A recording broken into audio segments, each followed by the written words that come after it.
महाराष्ट्र में कोरोना बेकाबू हो रहा है, लेकिन यहां सरकार गिराने और बचाने का खेल चल रहा है। मुख्यमंत्री उद्धव ठाकरे पर कोरोना पर अंकुश न लगाने के इल्जाम लग रहे हैं, तो वहीं उद्धव और शरद पवार सरकार की कुर्सी बचाने में लगे हैं। ऐसे में सवाल यही है कि जब सरकार के मुखिया ही सियासी दांवपेच में फंसे हों, तो फिर कोरोना से जंग लड़ेगा कौन?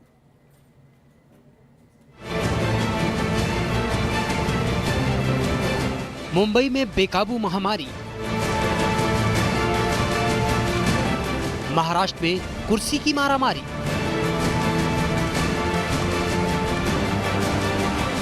सरकार का संकट कोरोना संकट पर भारी।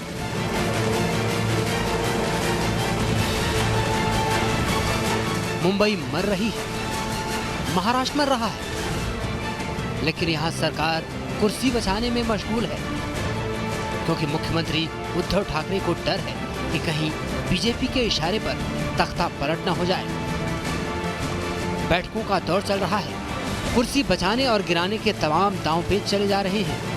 ऐसे में कोरोना संकट से लड़ने का जज्बा पीछे छूटता जा रहा है। उद्धव सरकार को डर है कि जैसा एमपी में हुआ, कहीं महाराष्ट्र में भी ऐसा ही न हो जाए। इसलिए जैसे ही बीजेपी सांसद नारायण राणे ने राज्यपाल से मुलाकात कर राष्ट्रपति शासन की मांग की, वैसे ही शरद पवार और उद्धव ठाकरे सक्रिय हो गए और अपनी अपनी सियासी गोटियां सेट करने में जुट गए। राष्ट्रवादी के नेता शरद पवार, इनको अपना घर छोड़ करके मुख्यमंत्री के निवास पर क्यों जाना पड़ रहा है? क्या कारण है? इसका पहले आत्मचिंतन करो। पृथ्वीराज चव्हाण स्वयं कह रहे हैं कि एडमिनिस्ट्रेशन में ये महाराष्ट्र की सरकार पूरी तरह से फेल है। वे ऐसा क्यों कह रहे हैं? इसका पहले आत्मचिंतन करो। सरकार स्थिर है, सरकार स्थिर है। कुर्सी की बाद में सोचो। महाराष्ट्र में पेशेंट की जो बद से बदतर हालत हो रही है, उसका पहले आत्मचिंतन करो। इन्हें कुर्सी की पड़ी है, ये दुर्भाग्यपूर्ण है। हम आलोचना करते हैं इसकी। ये वक्त सियासी दांव पेच का नहीं ठाकरे साहब, ये वक्त है मुंबई और महाराष्ट्र को कोरोना से बचाने का। ये वक्त है पुलिस और मेडिकल स्टाफ से जुड़े कोरोना वॉरियर्स की रक्षा का। लेकिन ऐसी चुनौतीपूर्ण परिस्थिति में जब सरकार का मुखिया ही कुर्सी के खेल में उलझा हो, तो फिर प्रजा भगवान भरोसे ही कही जाएगी। विकास श्रीवास्तव, न्यूज़ नेशन, मुंबई। तो महाराष्ट्र में कांग्रेस भी सरकार में शामिल है, लेकिन कोरोना रोकने में उद्धव सरकार नाकाम हुई तो कांग्रेस नेता और पूर्व अध्यक्ष राहुल गांधी ने पल्ला झाड़ लिया। खुद सुनिए आप कि कैसे राहुल गांधी ने कहा कि कांग्रेस सरकार में शामिल है, लेकिन फैसलों में नहीं। Maharashtra is one of the most connected states in India. So it is going to be one of the most aggressive places where Corona is going to act. I would like to make a differentiation here. We are supporting the government in Maharashtra, but we are not the key decision maker in Maharashtra.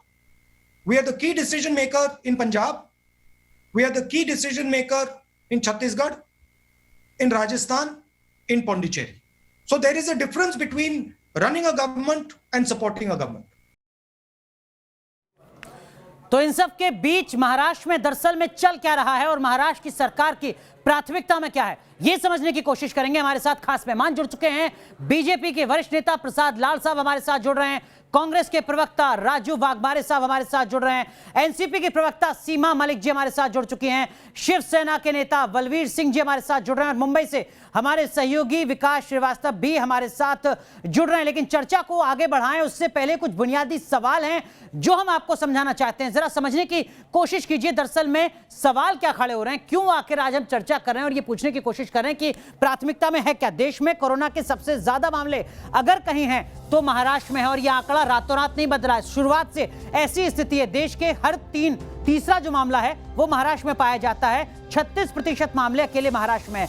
देश में corona से कुल मौत का 41% जो हिस्सा है वो अकेले महाराष्ट्र का है। तो आप तैयारी, इलाज, उपचार व्यवस्था समझ सकते हैं। मॉस्को के बाद एक दिन में कोरोना के सबसे ज्यादा केस अगर किसी जगह पर आए हैं तो वो मुंबई में आए हैं। आप हालात समझ सकते हैं, गंभीरता समझ सकते हैं कि स्थितियां किस तरीके की हैं। और ये सब जब चल रहा है तब लगातार कोशिश सरकार की तरफ से ये की जा रही है कि कैसे सत्ता को बचाया जाए। कोरोना पर एक्शन प्लान नहीं, मंत्रियों को भी कोरोना हो रहा है। 1800 से ज्यादा पुलिसकर्मी कोरोना से संक्रमित हो चुके हैं। ये सिर्फ महाराष्ट्र की स्थिति है। बीएमसी के 22 ऐसे कर्मचारी हैं हेल्प डेस्क के जिनको कोरोना है। लॉकडाउन का सख्ती से पालन यहां पर नहीं देखने को मिला है। हमने आपको दिखाया था, अलग अलग बाजारों की तस्वीरें हमने आपको दिखाई थी, जिससे बड़े सवाल यहां पर खड़े हो रहे थे। बांद्रा में भी हजारों की भीड़ उमड़ी थी। तो ये दरअसल में 10 वो बड़े मुद्दे हैं जो उद्धव सरकार की नाकामी को बताते हैं। पलायन की तस्वीरें आपने देखी होंगी, महाराष्ट्र से भी बड़े पैमाने पर लोग लगातार सड़कों पर थे। वजह क्या है, देखिए जरा हम आपको वजह भी बता रहे हैं कि दरअसल में ऐसी स्थितियां हैं क्यों।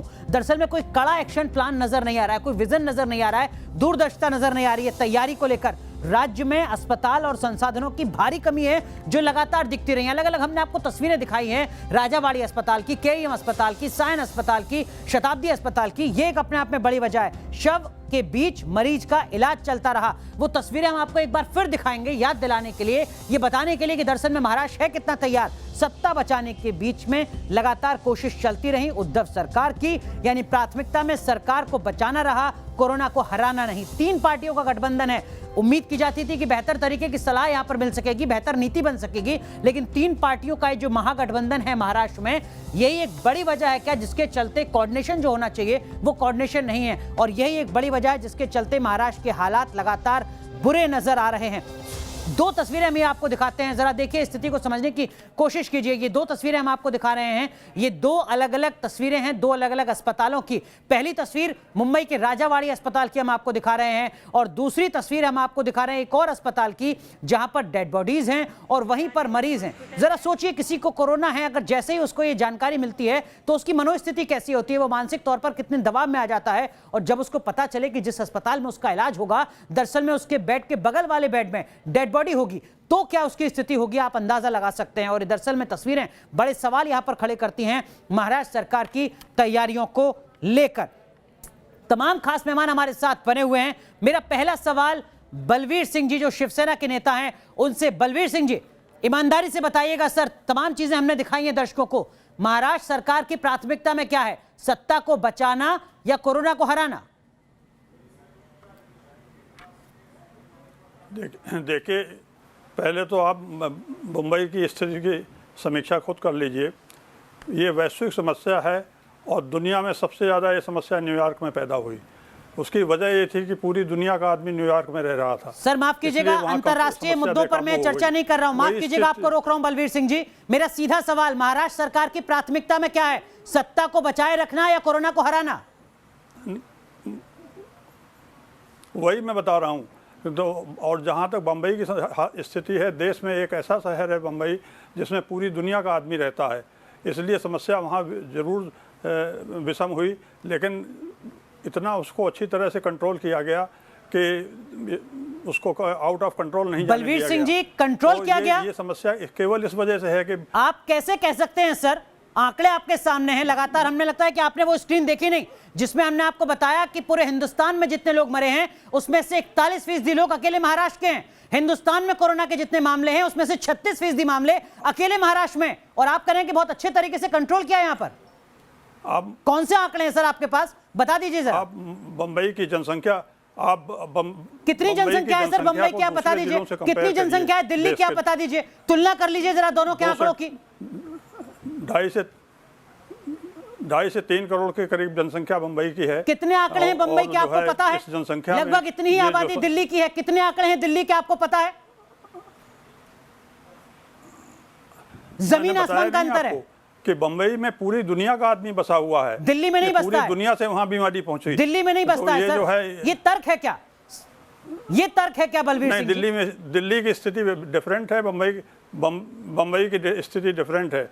बम्बई उसी तरह से है जैसे न्यूयॉर्क है, तो इसीलिए दोनों कैसे है, ये किस आधार पर है? बीमारी बहुत जरा अपने इस तर्क को समझाएंगे आप दर्शकों को, मेरी समझ में नहीं आ पा रहा अंतर क्या है।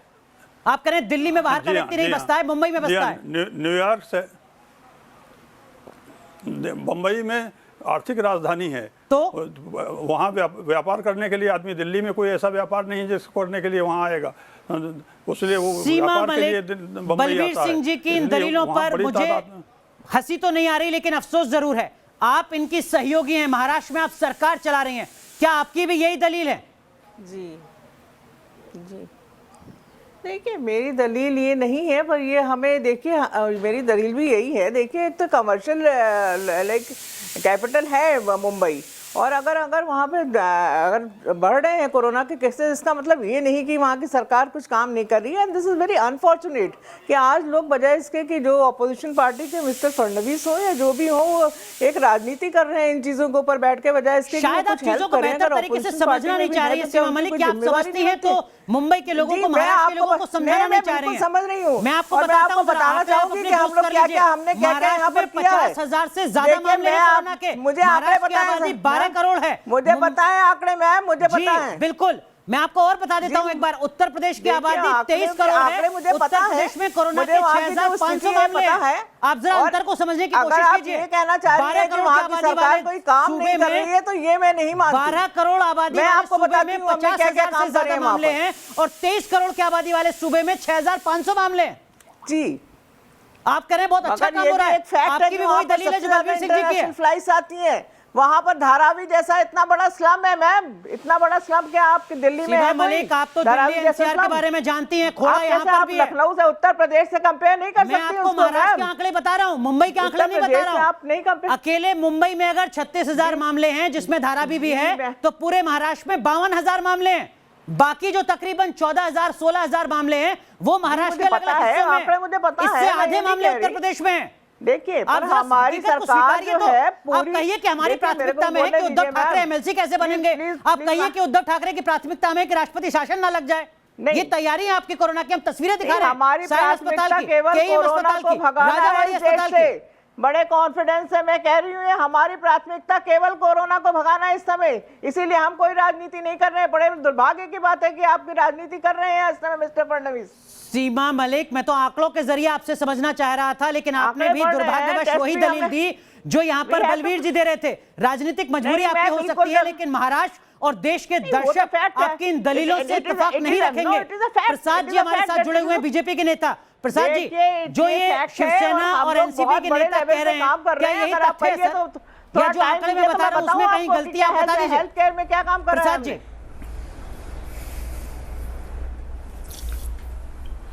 मैं पहली बात तो आपके माध्यम से ये बताना चाहूँगा कि ये सिर्फ गलती नहीं तो ये महागलती है। मेरे भाई बलबीर जी हो या हमारी बहन मलिक मैडम हो, ये लोग खुद की गलतियों को छुपाने का काम कर रहे हैं। उसके ऊपर मैं हंसूं क्या रोऊं, ये सबसे पहला रो, ये पहली बात है। खुद राजू वाघमारे जी मेरे मित्र बैठे हुए, वो भी स्मित हास्य उसमें कर रहे हैं।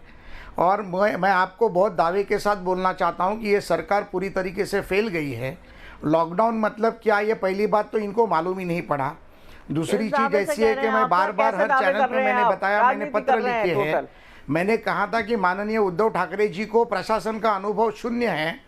उन्होंने माननीय शरद पवार जी हो, देवेंद्र फडणवीस जी हो, पृथ्वीराज बाबा चौहान हो, अशोक चौहान हो, ऐसे सीनियर लीडर्स को साथ में लेके एक समिति का गठन करना जरूरी था। उस गठन के माध्यम से महाराष्ट्र के ऊपर आए हुए कोरोना के संकट को रुकाना चाहिए था। लेकिन लॉकडाउन 1 से लेकर लॉकडाउन 4 तक इन्होंने कोई समस्या का निवारण करने की कोशिश की नहीं। तो प्राथमिकता में आपको भी लगता है कि कोरोना हराना नहीं था, सत्ता को बचाए रखना था। जिन पुलिस कर्मचारियों ने, जिन परिचारिकों ने, जिन्होंने हॉस्पिटल कर्मचारियों ने काम किया, उनका मनोबल खच्चीकरण करने का काम। ठीक है, माफ कीजिएगा मैं आपको रोक रहा हूं। डॉक्टर राजू वाघमारे साहब, मैं आपके पास भी आऊंगा।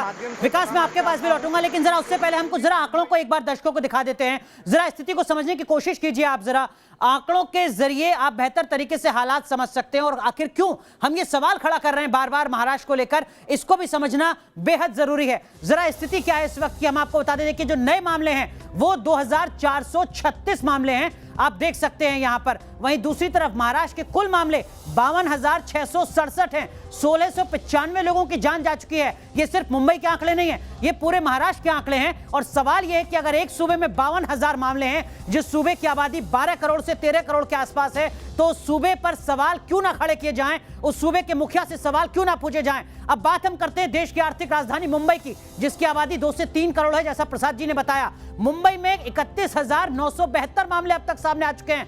1725 नए मामले सामने आए हैं, 1000 लोगों की जानें जा चुकी हैं। लेकिन जब हम तुलना करते हैं मुंबई की देश की राजधानी दिल्ली से, तकरीबन इतनी ही आबादी है, लेकिन आंकड़े इससे आधे हैं। यहां पर भी एक बड़ा अंतर खड़ा होता है। और अब हम बात करते हैं धारावी की, जो एक बड़ा यहां पर हॉटस्पॉट बनकर उभरा है, मुंबई का धारावी स्लम, जहां पर 1541 मामले अब तक सामने आ चुके हैं। ये वो जगह है जहां के 5 मरीजों को अस्पतालों से यह कहा गया कि आप कोरोना नहीं है आपको, आप चले जाइए। और जब वो अपने घर जाते हैं उसके बाद पॉजिटिव पाए जाते हैं, उनकी जान पर बन आती है। तो यहां पर इंतजामों को भी खड़ा किया जाता है। और मेरा सवाल डॉक्टर राजू वाघमारे साहब आपसे, और सवाल यही, जो बात अब से कुछ देर पहले राहुल गांधी ने कही कि देखिए फैसला लेना अलग बात है, समर्थन देना अलग बात है। कांग्रेस की जो मजबूरी है, मुझे लगता है कि राहुल गांधी ने साफ साफ कह दी है। आप इस बात से इत्तेफाक रखते हैं? देखिए, सबसे पहली बात यह है कि ये बात को आपको जानना पड़ेगा कि महाराष्ट्र और मुंबई, ये दोनों जो चीजें हैं, ये देश की आर्थिक राजधानी की वजह से पूरे देश के अंदर सबसे ज्यादा आबादी पर स्क्वायर फुट जो पूरा लोग रहने का जो प्रमाण है, वो महाराष्ट्र और मुंबई में सबसे ज्यादा है। आप जो आंकड़े दिखा रहे हैं वो बराबर है, लेकिन आंकड़ों के साथ आप ये दिखाना भी भूलिए मत कि जो मरने की संख्या है वो पूरे देश में 3.1% है। जो महाराष्ट्र में मरने की संख्या है वो 3.4% है। लेकिन डॉक्टर राजू वाघमारे, आपके आंकड़े बिल्कुल सही हो सकते हैं जी। मेरी बात सुनिए 1 मिनट। खाली 0.3% मरने का प्रमाण जो है वो हमारे यहाँ ज्यादा है। अगर आप इस बात को पूरी तरह से देखने की कोशिश करेंगे तो आपको ये पता चलेगा भाई साहब कि जिस तरीके की आबादी पर स्क्वायर फुट मुंबई और महाराष्ट्र में है, वो पूरी दुनिया में किधर भी नहीं है। तो कोरोना के लिए चाहे कांग्रेस, शिवसेना और एनसीपी की सरकार हो, चाहे मोदी जी यहाँ के मुख्यमंत्री हो, ये जो डॉक्टर राजू वाघमारे, आप वरिष्ठ नेता हैं सर, आपने मुझे आंकड़े गिनाए, आप भी बेहतर तरीके से जानते होंगे कि हिंदुस्तान में जनसंख्या का घनत्व दिल्ली में भी बहुत ज्यादा है, बेंगलुरु में भी बहुत ज्यादा है, कोलकाता में भी बहुत ज्यादा है। और यहाँ पर बात सिर्फ धारावी की नहीं हो रही है, यहाँ पर बात सिर्फ मुंबई की नहीं हो रही है, यहाँ पर बात पूरे महाराष्ट्र की हो रही है, जहाँ पर 50,000 से ज्यादा मामले हैं। लेकिन मेरा सवाल आपसे ये नहीं था, मेरा सवाल आपसे ये था कि जब राहुल गांधी ये कहते हैं कि समर्थन देना अलग बात है, फैसला लेना अलग बात है, कांग्रेस की मजबूरी के तौर पर इस बयान को क्यों ना देखा जाए? राजू वाघमारे, नहीं, पहली बात है कि कांग्रेस की कोई भी मजबूरी नहीं है। आपको फैसले के बारे में राहुल जी हमारे नेता ने जो कहा है, वो क्या कहा है उसको जरा ध्यान से सुनो, क्योंकि मुख्यमंत्री है शिवसेना के, हमारे आरोग्य मंत्री है एनसीपी के। ये कोरोना के मामलों के अंदर जो पुलिस का मामला है वो मंत्री है एनसीपी के।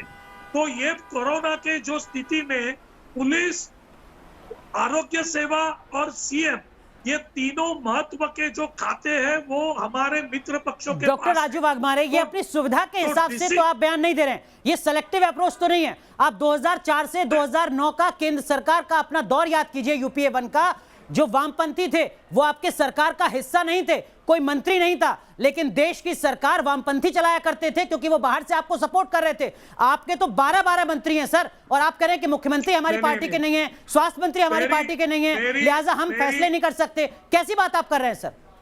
देखो, फैसले करने का जो काम रहता है, आप राजनीति को जानते हो, फैसले करने का काम जो कुर्सी पे बैठा हुआ मंत्री है वही ले सकता है फैसला।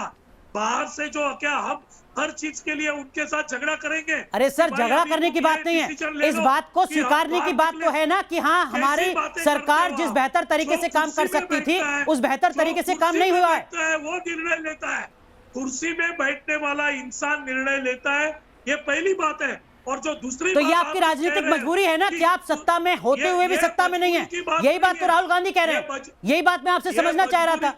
ये मजबूरी की बात नहीं है, हम सत्ता में है लेकिन फैसला लेने वाले जो लोग हैं वो खाते हमारे पास नहीं है, कांग्रेस के पास, कि जो फैसला लेता है उस खाते का मंत्री लेता है। ठीक है, ठीक है। यही बात दूसरी, अभी आप जो दूसरी बात कह रहे हो कि सत्ता बचाने के लिए सरकार काम कर रही है, तो सत्ता बचाने की मजबूरी कभी आती है जब विपक्ष कोरोना जैसी गंभीर स्थिति के अंदर सत्ते को पाने की कोशिश करता है, सत्ते को पाने का गलिच्छ और निचला राजनीति करता है, तभी तुमको लेकिन सत्ता लेकिन बचाना पड़ती लेकिन है। प्रसाद तो लाड ये साहब, मजबूरी कभी आती प्रसाद है, लाड ये साहब, मजबूरी कभी अगर आती है, अगर बीजेपी जब के बीजेपी महाराष्ट्र लोग के नेता किरीट ये स्थिति सोमैया के अंदर केईएम बीजेपी अस्पताल की के तस्वीर लोग दिखाते हैं, ये अगर राजावाड़ी देखो, अस्पताल की केईएम तस्वीर दिखाते हैं, मेरी- अगर वो मेरी- बताते मेरी हैं कि बात देखिए साहब सुनिए। सायन अस्पताल में क्या चल रहा है, देखिए, तो ये क्या घिनौनी राजनीति आप कर रहे हैं या फिर आप विपक्ष की भूमिका निभा रहे हैं? सुनिए, मेरी बात सुनिए, मैं डॉक्टर हूँ, वार्ड में मेरे बाजू के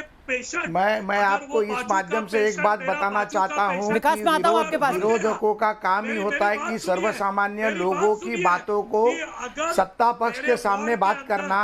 मैं सिर्फ राहुल गांधी जी की बात नहीं करूंगा तो स्वयं पृथ्वीराज चौहान जी ने भी 2 दिन पहले कहा है कि ये सरकार हमारी सुनती नहीं है। राजू वाघमारे जी जहां पे रहते हैं उसके आजू बाजू में 4 अस्पताल है। राजू वाघमारे जी से पूछिए कि वो एक अस्पताल में भी गए हैं क्या।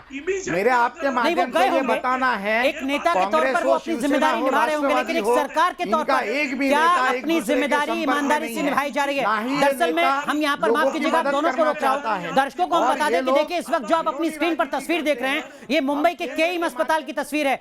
ये देखिए, ये नीतीश राणे ने ट्वीट किया है, केईएम अस्पताल मुंबई कि आप स्थिति देखिए, ये तस्वीरें वाकई डराने वाली हैं, क्योंकि महाराष्ट्र में जितने भी अस्पताल हैं वहां पर कोरोना के पॉजिटिव्स को एडमिट करने के लिए बेड नहीं बचे हैं, और यहां पर इस हॉस्पिटल में जो बेड हैं उसके बाहर यहां पर सिर्फ और सिर्फ आपको शब्द नजर आते हैं जो बताता है कि दरअसल में महाराष्ट्र सरकार ने किस तरीके की तैयारियां की हैं। विकास श्रीवास्तव हमारे सहयोगी लगातार महाराष्ट्र में कोरोना को कवर कर रहे हैं।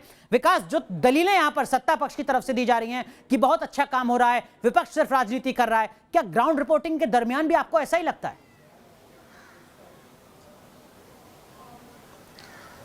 दलीलों से ज़मीनी हकीकत बिल्कुल मेल नहीं खाती अनुराग। मैं बता दूं, मैं खुद केईएम, सायन अस्पताल और राजावाड़ी अस्पताल, इन तीनों अस्पतालों का दौरा कर चुका हूं, और आज भी, आज के हालात में बता रहा हूं, मुझे उस अस्पताल के गलियारे में ऐसे लोग मिल जाएंगे जो ये कह रहे हैं कि हम बीते 2 दिन से यहाँ पे गैलरी में बैठे हुए हैं, हमें बेड का इंतज़ार है, हमें बेड नहीं मिल रहा है। हम स्थानीय नेताओं के संपर्क में हैं, उम्मीद ये कर रहे हैं कि कुछ दिन में हमें बेड मिल जाएगा, हमारा इलाज शुरू हो जाएगा। तो जो दलीलें दी जा रही हैं सरकार की तरफ से, उससे ज़मीनी हकीकत बिल्कुल मेल नहीं खा रही है। लेकिन अनुराग, उससे बड़ी विडंबना यहाँ पर ये है, महाराष्ट्र की विडंबना इसे मैं कहूँगा, कि जिस समय लोगों की हिफाजत प्राथमिकता होनी चाहिए, उस समय महाराष्ट्र की मौजूदा महाराष्ट्र विकास आघाड़ी सरकार जो है वो कुर्सी बचाने को प्राथमिकता दे रही है। जिस तरीके से पॉलिटिकल डेवलपमेंट में बीते 2-3 दिनों से देख रहा हूँ, कोरोना काल में जिस तरीके से राजनेताओं की आपसी बैठक हो रही है, मान मनोबल का दौर चल रहा है, आरोप प्रत्यारोप हो रहे हैं उन 3 पार्टियों के बीच में। आज ही हमें ये खबर आई कि कांग्रेस और एनसीपी के कुछ नेताओं ने आरोप लगाया है कि सीएम उद्धव ठाकरे बाबुओं की ज़्यादा मानते हैं और हमारा तो कोई कहना ही नहीं मानते।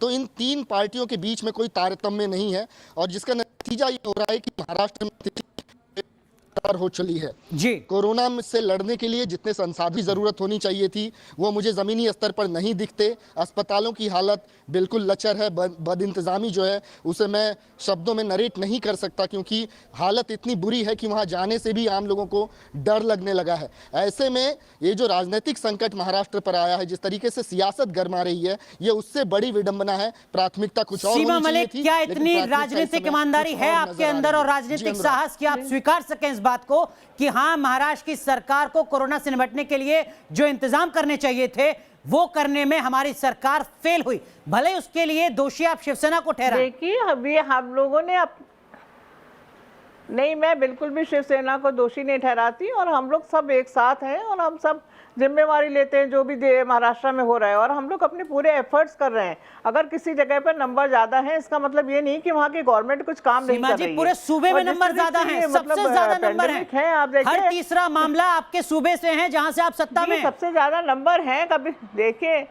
देखिए अगर आप डेथ रेट कंपेयर करेंगे गुजरात से या किसी से, अरे मैडम, आप कैसी बात कर रही हैं? कोरोना का हर तीसरा पॉजिटिव महाराष्ट्र से है और आप कह रही हैं कि देखिए महाराष्ट्र में बहुत कम रहे। परफेक्ट नहीं होता, but we are trying our best. जी, क्या ये दलील हो सकती है वास्तव में? दे रहे हैं हमने, जिस सूबे की देश की आबादी में हिस्सेदारी 10वें नंबर पर है, 11वें नंबर पर है, वहाँ कोरोना का मामला तीसरा सामने आता है, और आप कह रहे हैं कि देखिए यहाँ पर मर्द थोड़े से कम रहे, थोड़ा सा मोर्टेलिटी रेट कम है यहाँ पर। नहीं कह रही, पर देखिए जो एक स्ट्रैटेजिकल पोजीशन है, कई कारण हैं उनके ज्यादा नंबर आने के, और हम लोग पूरे एफर्ट्स कर रहे हैं, और हम तीनों साथ मिलकर एफर्ट्स कर रहे हैं। मैं आपको ये बता दूं ना, यहाँ पर कोई हम आपस में ये जो एक धारणा फैलाई जा रही है कि आपस में लड़ाई हो रही है, ऐसा कुछ नहीं है। एंड जहाँ पर ठीक है डिस्कशन पॉइंट्स होते हैं, नहीं ऐसा कुछ अगर नहीं होता तो राहुल गांधी ये क्यों कहते, राहुल गांधी ये क्यों कहते सीमा मलिक कि देखिए हम फैसला नहीं ले रहे हैं, हम सिर्फ समर्थन दे रहे हैं। राजनीतिक मजबूरी दिखती है इस बयान में। वो ये कहते हैं कि उद्धव सरकार जो कर रही है वो सबसे बेहतर कर रही है, हम सरकार के साथ हैं, हम पॉलिसी मेकिंग में साथ हैं। बात है कि कहीं पर उनके अकेले सरकार होगी और यहाँ पर हम लोग तीनों मिलकर कर रहे हैं, तो वो डिफरेंस तो है ही है। बट ये ऐसा नहीं है कि कैबिनेट का मतलब सीमा मलिक सेलेक्टिव डिसीजन होता है, कलेक्टिव डिसीजन होता है। और जो जैसे तरह तरह की 12 मंत्री हैं कांग्रेस के। अनफॉर्चुनेट मैडम कि अगर आज हम ये बातें डिस्कस कर रहे हैं बजाय इसके कि हम कोरोना से लड़ाई करें, आज हम ये बात कर रहे हैं। आप कोरोना से लड़ने में फेल हो रहे हैं, आप इस बात को नहीं मान रहे हैं, इसीलिए तो आपसे ये सवाल पूछे जा रहे हैं। ऐसा कुछ नहीं है मैम, ऐसा कुछ नहीं, फेल हम नहीं हो रहे, we are doing our efforts, you know. आप देखिए अगर ठीक है, शायद मैं आपको बता दूं किस तरह से देखिए, शायद सीमा मलिक, डॉक्टर राजू बागमाड़े, बलवीर सिंह जी, आप शायद सच को समझने की कोशिश नहीं कर रहे हैं, या फिर दर्शकों को इतना नासमझ समझते हैं कि जो हम कहेंगे उस बात को सच मान लिया जाएगा। आप तीनों के लिए स्क्रीन पर हम 2 तस्वीरें दिखाते हैं, आप जरा उन तस्वीरों को एक बार देखिएगा। सीमा मलिक माफ कीजिएगा, आपको रोक रहा हूं, जरा धैर्यपूर्ण आप इन दोनों तस्वीरों को आप देख लीजिए। पहली तस्वीर केईएम अस्पताल की है जिसको ट्वीट किया है नीतीश राणे ने, जहां पर एक कतार से सिर्फ और सिर्फ शव नजर आते हैं। दूसरी तस्वीर हम आपको दिखा रहे हैं एक और अस्पताल की, जहां पर जो स्वास्थ्य कर्मचारी हैं वो हड़ताल पर हैं। ये भी केईएम अस्पताल की तस्वीर है जो आप देख रहे हैं। यहां पर जो स्वास्थ्य कर्मचारी हैं दरअसल में वो विरोध प्रदर्शन कर रहे हैं, वो कह रहे हैं कि साहब हमें जो सुविधाएं मिलनी चाहिए वो सुविधाएं नहीं मिल पा रही हैं। बलवीर सिंह जी, ये दोनों तस्वीरें आप देख रहे होंगे, मैं उम्मीद करता हूं, और क्या इन दोनों तस्वीरों को देखने के बाद, क्या इन तस्वीरों को देखने के बाद भी बलवीर सिंह जी आप कहेंगे ईमानदारी से कि हम सब कुछ अच्छा कर रहे हैं? केईएम अस्पताल में एक स्वास्थ्य कर्मचारी की मौत हो जाती है, छुट्टी नहीं दी जाती है, और उसके बाद नाराजगी इस तरीके से दिख रही है। देखिए एक बड़ा अस्पताल है ये मुंबई का। बलवीर सिंह जी, देखिए मेडिकल स्टाफ की और पैरामेडिकल स्टाफ की ये हड़तालें और ये विरोध प्रदर्शन देश में कई हिस्सों में हो चुके हैं, और कई जगह असंतोष उन्होंने व्यक्त किया है और सरकारों ने उनकी ज़रूरतों को फिर पूरा किया है। वही वहाँ भी किया जा रहा है कि हम लोग इसके लिए तैयार नहीं थे कि यहाँ कोरोना आ जाएगा। इस तरह जो उनको असुविधाएं हो रही हैं पैरामेडिकल स्टाफ को या मेडिकल स्टाफ को, उसकी सारी ज़रूरतों को पूरा किया जा रहा है। लेकिन 50,000 से ज़्यादा मामले महाराष्ट्र के, क्या आपको नहीं लगता कि उद्धव सरकार से सवाल पूछे जाने चाहिए? बहुत संक्षेप में बलवीर जी। ये देखिए इसमें से 50,000 में से 36-37,000 मामले केवल बम्बई के हैं। सर आप फिर वो एक दलील दे रहे हैं जिसमें कोई दम नहीं है। 18,000 मामले फिर भी बाकी महाराष्ट्र के जिलों से आते हैं सामने। बहुत बहुत शुक्रिया आप सबका जुड़ने के लिए यहाँ पर। हम उम्मीद करते हैं कि कोरोना को लेकर जो कदम महाराष्ट्र सरकार की तरफ से उठाए जाने चाहिए थे, जो उठते हुए नजर नहीं आ रहे हैं, आने वाले वक्त में स्थितियां सुधरेंगी। बहुत बहुत शुक्रिया आप सबका जुड़ने के लिए। रुक रहे हैं यहाँ पर कुछ देर के लिए।